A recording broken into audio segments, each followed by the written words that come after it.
Nabarangpur block स्तरीय मत्स्य प्राणी संपद मेला अनुष्ठित हो जाइछि। ब्लॉक रो मत्स्य प्राणीपालक माने जोग देइथिले। सरकार कठारो लाभ पाइबाको थिबा बेले अनेक मत्स्य प्राणीपालन करी आत्मनिर्भरशील होई परिछन्ति। आजर कार्यक्रम रे मत्स्य प्राणी संपदर अधिकारी माने उपस्थित रहिथिले। उभय चाषी मानको सरकार कठारो किभଳି भाबे मत्स्य प्राणी संपद पई चाष करिवे से विषय अधिकारी माने चाषी मानको कहिथिले।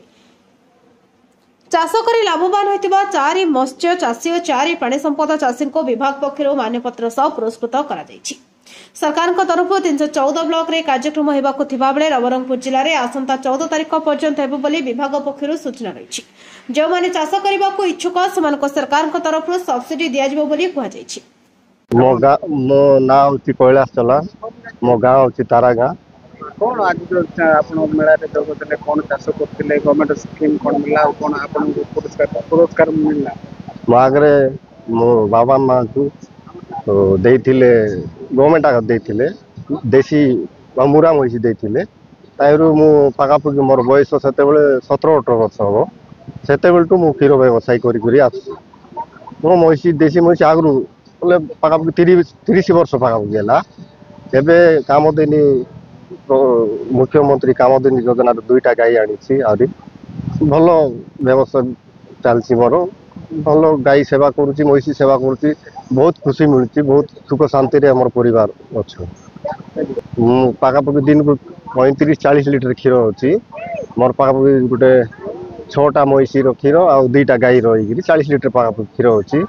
और पापड़ा हांडी से भवानी मीठा दुकान रे गोटे 20 लीटर दौर 50 टका लाख लीटर रे आउ नवरंगपुर दौची गोटे 15 लीटर पाखापाखि सीटी 60 टका लाख लीटर रे आउ घरे पिया पी कर गाँव में के नौकरी एंती पाखापाखि 40 लीटर चल जाऊँगी बिका बिकी भी करुच्ची महिषी पालन करुँची मुझे रोजगार करुच्ची समस्ते रोजगार करंतु समस्ते खुशी रुहतु बहुत भल हम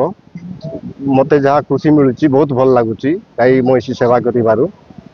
बहुत खुशी अच्छु सब पैसा काम दाम करने बहुत खुशी लगुच भल रखी सब मिलवा सहित गोबर खत भी मिलूँ आम जमी उर्वर हो भल सब चाषबास भल हो बहुत लाभवान पाँच राज्य सरकार 314टा ब्लॉक रे ब्लॉक स्तरीय मत्स्य प्राणी संपद मेला चली नवेम्बर 15 पर्यंत ये प्रोग्राम चलो। यही क्रम आज आम प्रथम थर पर 10टा ब्लॉक रु नवरंगपुर हेडक्वार्टर ब्लॉक रे मत्स्य प्राणी संपद मेला करा सरकार मुख्य उद्देश्य होची मेला रे पंचायत स्तरीय चाषी मत्स्य प्राणी संपद चाषी समस्ते आसिकी मत्स्य प्राणी संपद विभाग द्वारा कार्यकारी करा विभिन्न योजना गुड़िक जानवे और बुझे और से अनुसार से तार जो सरकार सब्सिडी स्कीम रही तार लाभ उठेबे। आमर ए 4 जन मत्स्य चाषी और 4 जन